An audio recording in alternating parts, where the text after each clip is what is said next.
Anchilee Scott-Kemmis. My nickname is Anne, and I'm 22 years old. I graduated from the University of Sydney with about... Real size beauty is about you celebrating your individuality, your aspects of diversity, and your unique qualities that you have within you. It's about being proud of who you are and where you've come from, and it's not limited to shapes and sizes. I think it will empower women, particularly Thai women, by really showing how liberating it is once you've accepted yourself for who you are and you've celebrated your individuality. Meet Anchilee Scott-Kemmis, a Thai-Australian model who is here to challenge the Thai beauty standards with her online social movement, Real Size Beauty, to empower women to fully embrace their real bodies. The movement came from her own experience of being body shamed and being asked to lose weight at a very young age.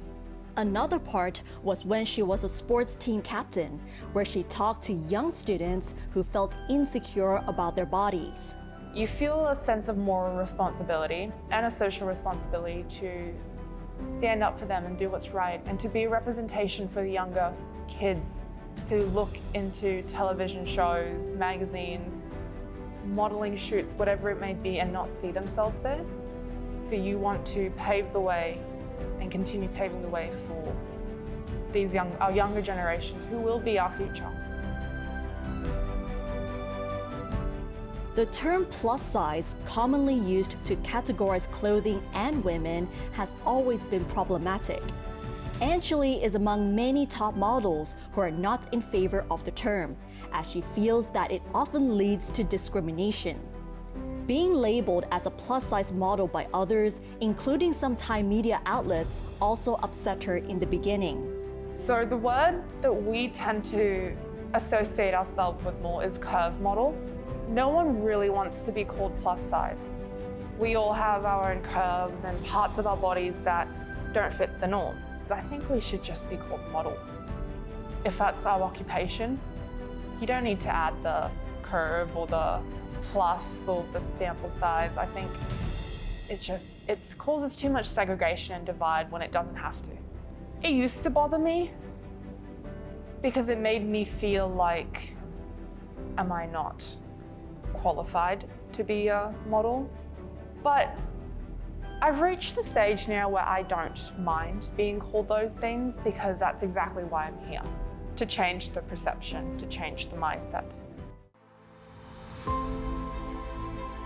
Anchilee believes that body shaming still exists in society, as there is not enough representation of other body types in the media, especially on social media.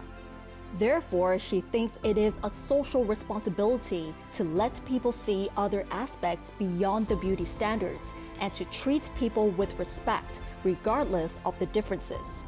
I recently read an article in the Times magazine talking about how young teenage girls are going through more mental disorders than ever because of Instagram, because they're seeing photos that are not realistic examples of the real world. They talked about them being suicidal. And it's becoming a real social issue. So we cannot turn a blind eye on this. We just can't. I think we tackle this by representation and looking at other aspects of beauty, which is not how you look, how your body is, but go into capabilities, your mindset, how you think, how you treat people, respect, compassion, empathy, all those kinds of aspects I think really form true beauty. With her goal to set an example for other women and to challenge the norm, Anchilee intends to express her standpoint at this year's Miss Universe Thailand competition. I will show up and be absolutely confident in who I am and fight extremely hard and hopefully win. And I think winning, I think that's the changing point. I would say I'm proud of us for standing up for ourselves and raising our voices a lot more.